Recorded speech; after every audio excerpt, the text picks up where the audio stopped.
জাহিদুল হক, উপসহকারী কৃষি কর্মকর্তা। এই মুহূর্তে আমি একটা বোরো ধানের মাঠে দাঁড়িয়েছি। এখানে আপনার বর্তমানে ধানের যে একটা সমস্যা দেখা দিচ্ছে, এটা হলো যে আপনার এই যে আমরা যে জমির মধ্যে দাঁড়িয়েছি এখন, এখানে আপনার যে ধানের মাঝে মাঝে যে ধানটা আপনার এই যে সাদা হয়ে যাচ্ছে, এই কারণটা আজকে কেন সাদা হয়ে যাচ্ছে এই কারণটা বের করার জন্য আজকে আমি মাঠে আসছি। আপনার আমাদের কৃষক ভাইরা আপনার অনেকটাই হতাশাগ্রস্ত হয়ে যাচ্ছে। তারা আপনার এটা দেখা দেওয়ার সাথে সাথে কি করে জমিতে আপনার যখন তখন কীটনাশক স্প্রে করে দেয়। এই কীটনাশকটা কখন স্প্রে করবে তারা সেটা জানে না। আজকে এটার উপর আমি দুই একটা আপনাদেরকে মেসেজ দিচ্ছি। এটা হলো যে আপনার এই যে আমি এখন যে গোছার মধ্যে দাঁড়িয়েছি, এটা আমি এই সাদা শীষটা উপরের দিকে টান দিচ্ছি, দেখেন এটা সহজেই চলে আসতেছে। আসার পরে দেখলাম যে এখানে আপনার তার যে মাছ বরাবর আর কি, এই যে আপনার শীষের মাছ বরাবর এখানে আপনার এটা কেটে দিয়েছে। তার মানে এটা বোঝা যাচ্ছে যে পোকার আক্রমণ। এটা হচ্ছে আপনার মাজরা পোকা।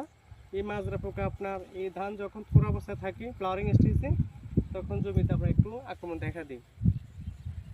আর এই আক্রমণটা যখন দেখা দিবে এটা আমাদেরকে প্রথমে নির্ণয় করতে হবে আমার কত পার্সেন্ট ধানের মধ্যে আমরা এই মাজরা পোকার আক্রমণ করতেছি। এটার উপর ডিপেন্ড করে কিন্তু আমাদেরকে কীটনাশক স্প্রে করতে হবে। আমাদের কৃষক ভাইরা সেটা জানে না। তারা কি করে আপনার দেখা যায় যে একটা মাঠের মধ্যে যখন আসে দুই একটা যখন শীষ দেখে সাদা হয়ে যাচ্ছে, তারা দ্রুত চলে যায় ডিলারের কাছে। এখানে যাই আপনার কি করে তারা বিভিন্ন কোম্পানির ওষুধগুলো যেগুলো কীটনাশকগুলো নিয়ে আসে, আনার পরে তারা এগুলো স্প্রে করা শুরু করে দেয়। তো এখন আজকে যে কথাটা আপনাদেরকে বলবো এটা হলো যে প্রথমে আমাদেরকে নির্ণয় করতে হবে আমার যে ধান যেটা আপনার শীষ সাদা হয়ে যাচ্ছে এটা কত পার্সেন্ট সাদা হচ্ছে, আমাকে আগে প্রথমে ওইটা আইডেন্টিফাই করতে হবে। তার উপরে ভিত্তি করে আমাদেরকে পরবর্তী পদক্ষেপ নিতে হবে। এখন ধরা যাক আমার 100টা আপনার ধানের গোছার মধ্যে যদি আপনার 3-4টা যদি এরকম আক্রান্ত হয়ে যায়, সাদা শীষ হয়ে যায়, তাহলে ওই ক্ষেত্রে কিন্তু কোনো প্রকার কীটনাশক স্প্রে করার প্রয়োজন পড়ে না। কারণ হচ্ছে যে আমি পুরো একখানি জমিতে যদি আমরা যে 40 শতক জমিতে যদি আপনার পুরো জমিটা যদি যখন বাছাই করব, দেখা যাবে যে আমি পুরা 1 থেকে 2 কেজি পরিমাণ আমি ধান শীষ যেগুলো শীষ হয়ে গেছে, পুরো ধানের পরিমাণটা প্রায় 1 থেকে 2 কেজি পরিমাণ হবে। তার বর্তমান মূল্য হবে 2 কেজি ধানের দাম হবে হচ্ছে সর্বোচ্চ 100 টাকা ধরে নিলাম। তাহলে আমি 100 টাকা ধানের জন্য যদি আমি জমিতে যদি 40 শতক জমিতে যদি আমি কীটনাশক স্প্রে করতে যাই, ওইখানে আমাকে মিনিমাম 5 থেকে 600 টাকার কীটনাশক স্প্রে করতে হবে।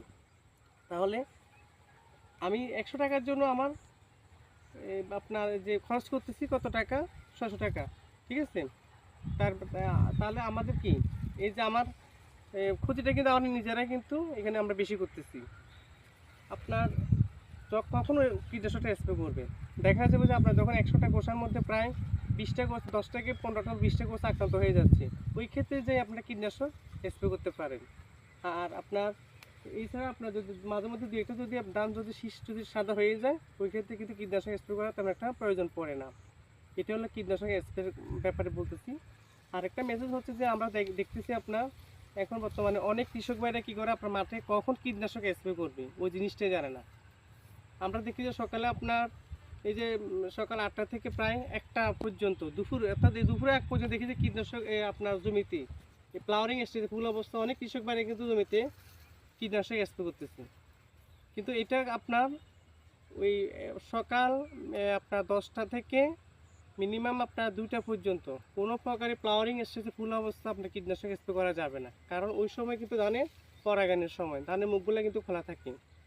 কিন্তু আমরা কৃষক ভাইদেরকে বারবার একই মেসেজ দিয়ে যাচ্ছি যে আপনারা সকালবেলা কোনো প্রকারে দুপুর এবং কি সকালে কখন আপনারা ওষুধ স্প্রে করবেন না, কীটনাশক স্প্রে করবেন না।